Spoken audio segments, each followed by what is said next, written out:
특히 무주택자분들은 정말 너무 감사하셔야 되고요. 또 싸게 살 수 있으니까. 1주택자분들은 고민하셔야죠. 자, 예를 들어 대출이 많다. 20% 30% 이상의 하락을 나는 견딜 수 없다. 이러신 분들은 무조건 팔아야 됩니다.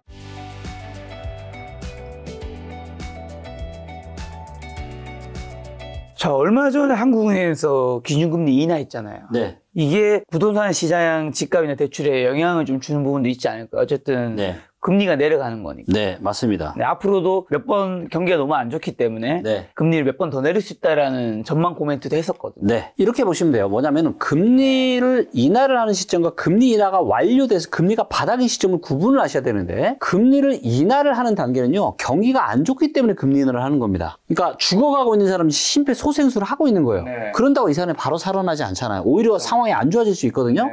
근데 요게 이제 금리 인하를 완벽하게 이제 다 바닥을 찍었을 그때부터는 진짜 투자 기회가 오는 거예요. 네. 그때를 저는 올해 말이나 내년 초중반으로 제가 보고 있는 거고요. 그래서 지금은 단기적으로 금리 인하를 할 수밖에 없을 만큼 상황이 심각하기 때문에. 자, 그런데 금리 인하를 하면은 당연히 환율이 올라갈 가능성이 높겠죠? 그렇죠? 그리고 그러면은 물가가 더 올라갈 수 있고. 네. 그래서 금리 인하가 장점만 있는 게 아닙니다. 그리고 지금은 너무 지금 진짜 여러분들 지금 느끼시지 않으세요? 경제가 보통 심각한 게 아니에요. 지금 돈 많은 사람도 여기저기 지금 죽겠다고 지금 깔딱깔딱 하시는가 엄청난 자산가들인데 단돈 뭐 한 10억, 단돈 50억, 평상시 그들한테는 별거 아닌 돈인데 지금 이 돈이 없어가지고 힘들어하시는 사업하시는 자산가분들이 꽤 지금 늘어나고 있어요. 여러분들 진짜 저는 위험한 신호라고 봅니다.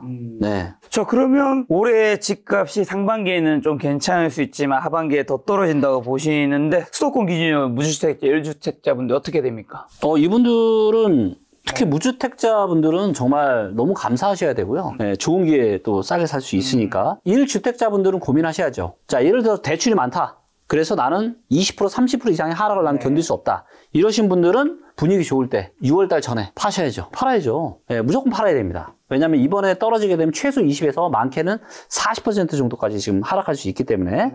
그래서 이런 하락을 내가 견딜 수 있을 나는 범퍼가 없다. 이러신 분들은 저는 매도를 권유합니다. 1주택자 분들이 하실지라도. 물론 세금은 감안해야 되겠죠. 근데 양도세가 많아. 또 이러면은 뭐 하락한 거랑 뭐 거의 또 비슷비슷할 수 있으니까. 근데 세금에 대한 부담이 없다. 나는 거의 비과세다. 이러신 분들은 저는 분위기 좋을 때 매도를 하셔서 현금 확보를 좀 하시는 게 저는 좋다라고 보고 있고, 무주택자 분들은 이제 현금을 좀 확보를 하시면서 올해 말이나 내년 초중반 정도에 매수하는 거, 특히 제가 누누이 말씀드리지만 경매로 매수하셔야 됩니다. 지금 경매 건수가 굉장히 많아지고 있고, 경매로 부동산에 엄청난 기회가, 서울 아파트 같은 경우는요 최소한 1억에서 많게는 뭐 3, 4억, 4억도 싸게 사요. 근데 그 돈이 한두 푼이 아니잖아요. 그렇죠. 그렇기 때문에 꼭 경매로 이런 분들은 잘 사시면 좋을 것 같습니다. 서울에서는 어떤 지역을 좀 사야 될까요? 그때 떨어졌을 때?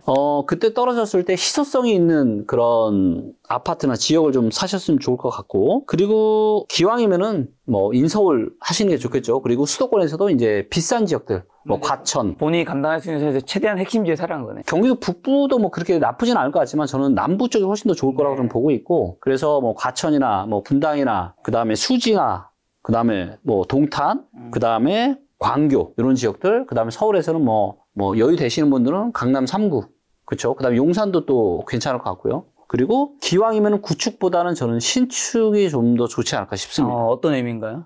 왜냐면은 지금도 뭐 얼죽신 이렇게 얘기하지만 저는 얼죽신의 어떤 이런 흐름은 저는 계속 될 거라고 봐요. 왜냐면은 지금 건설사들이 계속 무너지고 있잖아요. 그러니까요. 자, 그 얘기는 무슨 얘기예요? 사업을 할 수 있는 주체들이 계속 지금 감소를 하고 있다는 겁니다. 그렇죠. 거기에 단기적으로는 금리가 내려갈 가능성이 경기 침체 때문에 있지만 중장기적으로 봤을 때는 우리는 이제는 중금리 중물가 시대에 살고 있어요. 이미 저금리 시대는 저는 끝났다고 봅니다. 그렇기 때문에 환경이 완전 바뀌었기 때문에 이런 환경에서는 신축을 이렇게 짓기가 계속 쉽지 않아요. 네, 그렇기 때문에 저는 신축에 대한 희소성은 앞으로도 계속 테마처럼 지속이 될 가능성이 중장기로 5년, 10년을 봐도 계속 저는 있을 거라고 보고, 그래서 좋은 기회가 왔을 때 기왕이면은 역세권에 남들이 선호할 만한 지역에 신축을 사시기를 저는 추천드립니다. 향후 부동산 하락 가속화시킬 수 있는 위험신호 지금까지 말씀해 주신 거 한번 핵심 요약 한번 해주신다면요. 자, 여러분들 지금은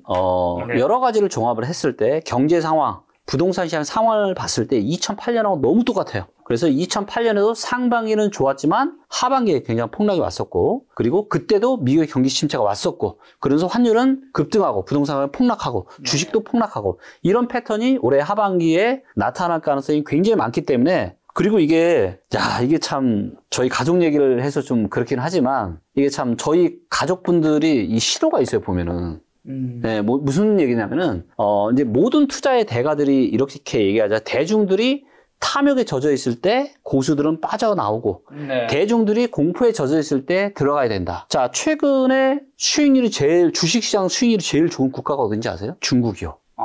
근데 불과 얼마 전까지는 중국 망한다, 중국 안 좋다는 얘기 너무 많이 나왔죠. 그런데 중국의 딥시크나 이런 기술들 나오는 거 보면 어때요? 그쵸? 그리고 최근에 주식시장에서는 중국 수익률이 정말 좋거든요. 근데 불과 얼마 전까지는 곡소리가 났던 데입니다. 자, 그런데 왜 2008년에 초반 상황과 2025년에 초반 상황이 저는 똑같냐고 제가 말씀드리냐면, 불과 이전에도 저희 어머니가 그러시는 거예요.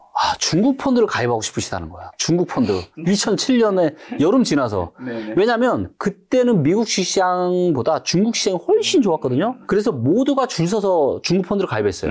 맞아.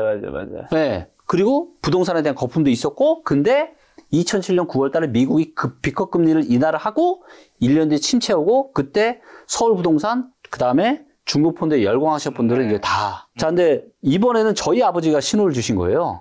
한 2달인가 3달 전에 저희 아버지가 미국 주식시장을 얘기하시는 거예요. 네, 좀 안 좋았던 그런. 그때까지만 미국 좋았죠. 경험이 있으셔가지고 저희 아버지가 절대 주식 안 한다고 하셨거든요. 근데 갑자기 저한테, 미국 주식은 영원할 거다. 미국 주식이 최고다. 또 이런 얘기를 하시는 거예요. 그래서 제가 드는 생각이, 저희 어머님이나 저희 아버님조차 그렇게 중국이나 미국 주식에 열광할 정도면 끝난 거 아닙니까? 예, 그렇잖아요. 그래서 정말로 많은 사람들이, 저는 그래요. 코인에 열광에 있었고, 그 다음에 미국 주식에 열광이 있었고, 또 강남에서 열광이 있었고, 그런데 미국이 비컷 금리를 하면서 굉장히 위험한 신호들이 다가오고 있고, 근데 2008년보다 더 저는 무서운 게 뭐냐? 2008년은 한국 경제가 그렇게 사실 나쁘지 않았어요. 근데 지금은요, 너무 안 좋다. 한국 경제가 너무 지금 심각한 상황이에요, 여러분들. 그렇기 때문에 하반기에 지금 어떤 폭탄이 터질지 알 수 없다. 알 수 없다. 그럼에도 불구하고 올라갈 수 있죠? 있죠. 예, 혹시라도 25년 6월 달 말 가격보다 올해 연말 가격이 올라가면은 제가 깔끔하게 1,000만 원 기부하겠습니다. 기부하신다고 이전에 말씀하셨죠. 네. 자, 그럼 많은 분들이 혹시 지금 부동산 시장에서 속지 말아야 되는 거, 가짜 신호 어떤 것들, 뭐 유튜브라든가 뉴스 기사 많잖아요. 뭘 좀 속아 넘어가면 안 되는 걸까요? 저는 이제 가짜 신호라고 하기보다는 이제 너무 한 면만 보는 것 같아요. 뭐 예를 들면 인플레이션을 얘기하는데, 언뜻 들어보면 너무 그럴듯하죠. 근데 그 인플레이션을 좀 더 깊게 들어가면 경기 호황으로 발생한 인플레이션이 아니라 지금은 나라 간의 갈등이 심해져서, 그리고 기후 문제 때문에 먹을 것들이 자꾸 귀해지니까 인플레이션을 발생하는데 경제가 어려워지는 이런 상황이에요. 또 금리도 내려가는 거예요. 금리 인하 사실은 부동산의 호재지만 왜 금리 인하를 하는 그 원인이 뭔지, 그러니까 좀 더 깊은 디테일을 좀 더 보시고 다양한 수요와 공급층의 다양한 것들을 보시고 판단하시면 좋을 것 같은데, 지금은 최근에 23년, 24년, 25년은요 정부의 정책들이 이런 것들을 너무 좀 왜곡을 많이 했거든요. 왜냐면은 생각해 보세요. 정부가 그나마 그렇게 부양 정책을 펼쳐서 이 정도인 거예요. 이 정도가 뭐예요? 건설사들이 수없이 망하고, 그쵸? 그 다음에 금융회사들도 지금 힘들다고 여전히 버티고 있죠. 근데 만약에 정부에서 그런 부양 정책 안 했다, 그럼 어떻게 되겠습니까? 경제가 더 파탄이 났을 거예요. 그렇기 때문에 저는 정부가 그렇게 부양정책 한 걸 저는 이해합니다. 네. 하지만 이거는 뭐예요? 어떻게 보면 속임수 패턴이다라는 거죠. 그리고 이제는 진짜는 25년에 이제 나타날 거다. 네. 그렇기 때문에 저는 제가 이번에 기부하겠습니다. 네. 깔끔하게 틀리면 제가 진짜 이번엔 승복하겠다, 이런 말씀도 드리는 겁니다. 지금 특히 조심해야 되는 주택이나 위험한 투자 같은 건 또 있을까요? 지금 정말 위험한 투자는 이제 상업용 부동산 투자죠. 사실 기회이기도 합니다. 근데 단기적으로는 저는 위기라고 보는데, IMF 때도 보면은 주거용 부동산보다 훨씬 더 많이 하락을 한 게 상업용 부동산이었거든요. 근데 지금 보시면 상업용 부동산에 엄청난 위기가 있습니다. 자, 가장 요즘 많이 이슈되는 게 뭐예요? 홈플러스. 맞아. 자, 홈플러스의 위기가 왜 생겼다고 생각하세요? 이거는요, 상업용 부동산 시장이 지고 있다는 아주 강력한 신호입니다. 네, 왜냐면 이제 사람들이 오프라인 가서 매장을 안 간단 말이에요. 다 온라인이에요. 자, 그러다 보니까 상업용 부동산 시장이 안 좋아지고 있고 경매로 지금 엄청나게 많이 나오고 있는데 저는 상업용 부동산 시장에서 한 번 더 큰 폭락이 나올 거라고 봅니다. 그리고 그때가 되면 엄청난 기회가 올 텐데 그래서 올해 말 내년부터는 그 전까지는 아주 위험하고 그 이후에는 건물 사기 너무 좋은 시기가 올 텐데 꼭 경매로 사셨으면 좋겠고 그리고 이제는 내가 이제 건물 사서 월세 나 감물주 할까 이 시대는 끝났습니다. 철저하게 이제는 상업용 부동산도요 실수요자 입장에서 접근해야 됩니다. 그래서 내가 사업을 해. 그 직원들이 많아. 그래서 나는 어차피 월세 내고 내가 건물 빌려서 써야 되는데 차라리 그거보다는 은행 이자 내는 게 낫죠. 그렇죠. 그래서 이런 분들 그다음 나는 내가 병원을 해. 그래서 내 자가 건물이 필요해. 이런 분들한테는요 엄청난 지금 기회가 오고 있습니다. 예, 특히 경매로. 그래서 이런 분들은 올해 말 내년 초에 보시면서 정말 줍줍할 수 있는 정말 좋은 기회 오니까 입지 좋은데 물론 아무 데나 하면 안 되고 공실 안 날 만한 그리고 사람들이 선호할 만한 그런 지역에 잘 좀 사시면은 좋은 기회가 올 것 같습니다. 네. 자, 대표님이 부동산 투자 전문가시지만 어쨌든 재테크 계열에 계시니까 좀 말랑말랑한 질문들 몇 가지만 드려볼까 하는데 요즘 시대 많은 사람들이 부의 사다리가 끊어졌다고 하잖아요. 네. 뭐 어느 정도 저는 공감 가는 부분도 있긴 한데 네. 신규 부자가 나올 수 있는 가능성은 과거보다 열려 있다고 보세요? 닫혀 있다고 보세요?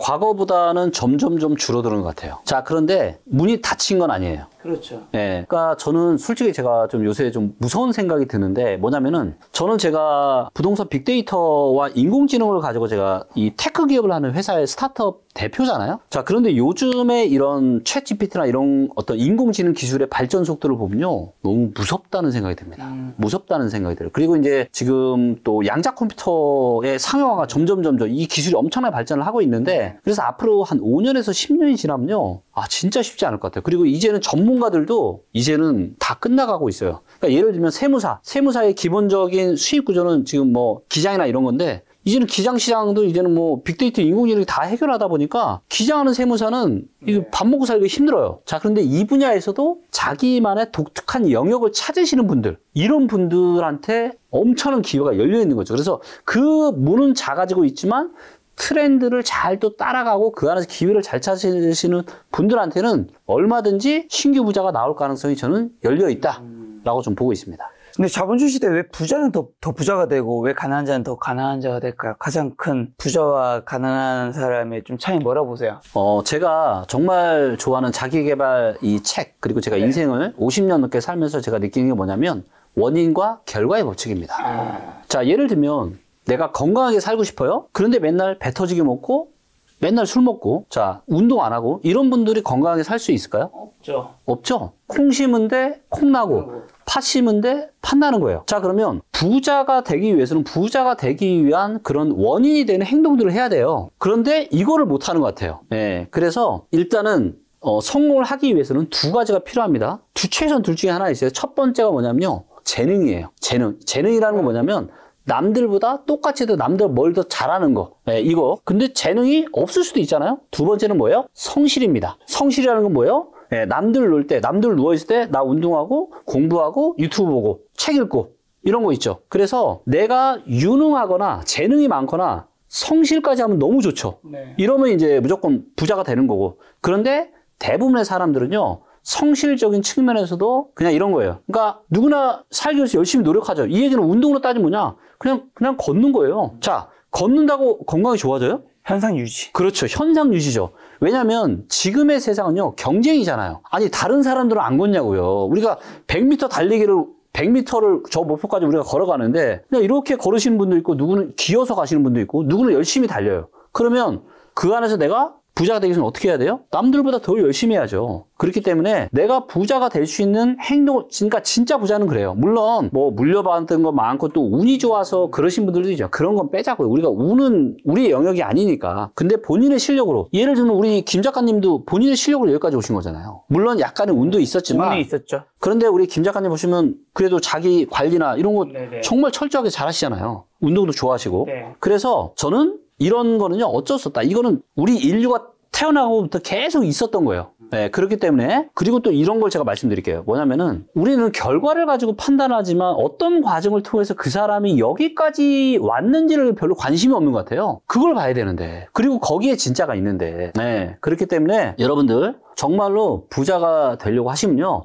부자가 되기 위한 행동을 하셔야 됩니다. 근데 짧게 안 돼요. 한 10년은 죽을 둥 살 둥 노력을 해야 그때는 저는 부자 될 수 있다. 네. 아무래도 부자 고객분들도 많이 만나보셨을 텐데 일반인과 비교해서 부자들의 다른 특징이나 말투 같은 게 있나요? 제가 이제 보는 부자분들은 확실히 좀 일반인 분들하고는 다른 그런 특징들이 있고 일단은 가장 중요한 특징들은 뭐냐면 운동을 안 하는 사람이 없어요. 그러니까 즉 자기 관리를 안 하는 부자는 저는 거의 만나본 적이 없는 것 같아요. 그래서 끊임없이 자기 관리를 하시는 이런 분들. 그리고 두 번째는 이 인간관계인 것 같아요. 그러니까 보면 저도 이제 사업을 하다 보니까 저한테도 굉장히 많은 분들이 다가오거든요. 그렇죠. 근데 보면은 지나놓고 보면 특정 목적을 가지고 이런 분들이 있어요. 근데 이런 분들하고는 인연이 오래 못 이어지더라고요. 근데 보면은 기브 앤 테이크를 잘 하시는 분들, 예, 이런 분들이 저는 정말 큰 부자들이 많은 것 같아요. 그래서 우리가 예전에 책에도 이제 기브 앤 테이크라는 또 아주 유명한 책이 있었잖아요. 네, 맞아요. 그 책에서는 얘기하는 게 뭐냐? 자, 가장 실패하는 우리가 기버가 있고 테이커가 있고 매처가 있어요. 기버는 주는 게 더 많은 사람, 테이커는 뺏어가는 게 더 많은 사람, 매처는 그냥 똑같이 주고받는 게 비슷한 사람. 자, 그런데 누가 실패를 하느냐를 봤더니요. 누굴 것 같아요? 테이커? 아니에요. 매처요? 아니에요. 생각보다 기버가 실패한 사람이 많습니다. 기버 중에 실패한 사람이 아주 많아요. 자, 그러면 반대로. 자, 그럼 가장 성공한 유형이 많은 사람은 누굴까요? 기버, 테이커, 매처. 그게 둘 다 기부에 많군요. 맞아요.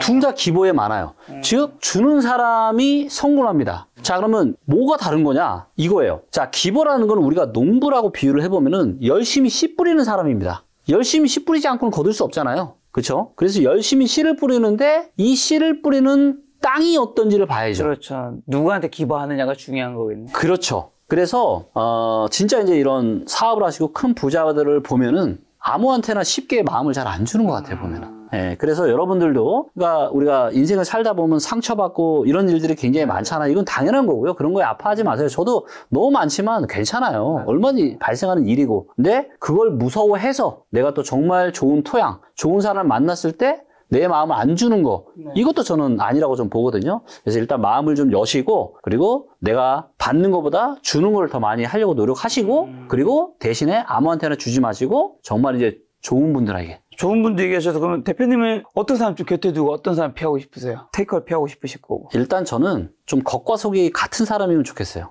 아, 중요하죠. 네, 근데 보면은 겉과 속이 다른 사람이 꽤 있는 것 같고요. 그런 사람들의 이제 보니까 공통적인 특징들이 좀 있습니다. 뭐냐면은 내 얘기를 하지 않고요. 자꾸 다른 사람 얘기를 해요. 아, 내가 누구를 알고 있다. 누구랑 밥 먹는 사이다. 그리고 자꾸 SNS에, 그러니까 물론 이제 뭐 사업을 하고 뭐 하면 이제 뭐 그럴 수도 있지만 맨날 그런 것만 올리는 거야. 본인 얘기는 일도 없고. 이런 분들은 저는 이제 좀 무조건 피하게 되는 것 같고요. 제가 이제 곁에 두고 싶은 사람은 저의 창업자, 우리 동료 같은 친구들. 일단, 저는 이제 어떤 일에 대한 어떤 열정, 그 다음에 인간성, 뭐 이런 여러 가지 것들을 많이 생각을 하는데, 제가 지금 창업한 지 거의 6년 차가 돼가는데, 저희 이제 동료들이 여전히 계속 같이 저희가 꿈을 향해서 가고 있거든요. 네. 그래서 근데 그런 분들을 보면은 제가 보기에는 대부분은 성장형 사람인 것 같아요. 누구나 다 장단점이 있잖아요. 장단점이 있는데 계속 본인의 단점을 보완하고 장점을 키워가면서 계속적으로 성장을 또 해가는 것 같아요. 네. 네, 그래서 그런 분들, 그리고 저한테 좋은 영향을 주는 분들. 예를 들면 우리가 친구 따라 강남 간다는 얘기가 있잖아요. 맞는 말이죠. 네, 근데 나는 건강한 인생을 살고 싶어. 그러면 내 주변에 운동 좋아하고 건강 챙기고 이런 분들을 만나야 되는 거고, 내가 또 부자가 되고 싶어. 그러면 나한테 어떤 돈을 줘서가 아니라 내가 부자가 되고 싶은 그런 여정을 걸어가는 데 있어서 이것들을 그냥 본보기가 저한테 뭘 해줘가 아니라 그냥 본보기만 되어줘도 좋은 분들, 이런 분들. 네, 그리고 적절하게 너무 본인 욕심만 챙기지 않고, 그리고 약간의 또 나눔도 하실 수 있는 분들. 결정적으로 또 이런 게 있는 것 같아요. 뭐냐면은 손해보기 일도 싫어하는 사람이 있거든요. 아, 있죠. 이런 분들하고는 저는 깊이 있는 사이가 못 되더라고요. 너무 이기적이야. 보면 이제 좀 그런 분들이 좀 있거든요. 네. 좀 그런 분들은 좀 피하고 싶고, 그래서 조금 마음이 좀 따뜻하고, 좀 그런 분들하고 친해지고 싶습니다. 대표님과 오늘 재테크에 대한 이야기도 좀 나눠봤는데 인생 대부분의 문제는 돈이라고 하더라고요. 제가 나이가 어릴 때는 잘 몰랐는데 이 말이 나이가 들면서부터는 너무 저는 와닿는데 어떻게 생각하세요? 맞습니다. 대부분의 문제는 돈으로 해결할 수 있어요. 자, 그런데 돈보다 훨씬 더 저는 더 중요한 게 있다고 생각합니다. 돈이라는 거는 저는 뭐라고 생각하냐면요. 음식하고 똑같다라고 생각해요. 자, 예를 들면 제가 좀 알고 지내는 엄청난 자산가들 한 500억대 이상의 이런 자산가분들 다 행복해 보이느냐?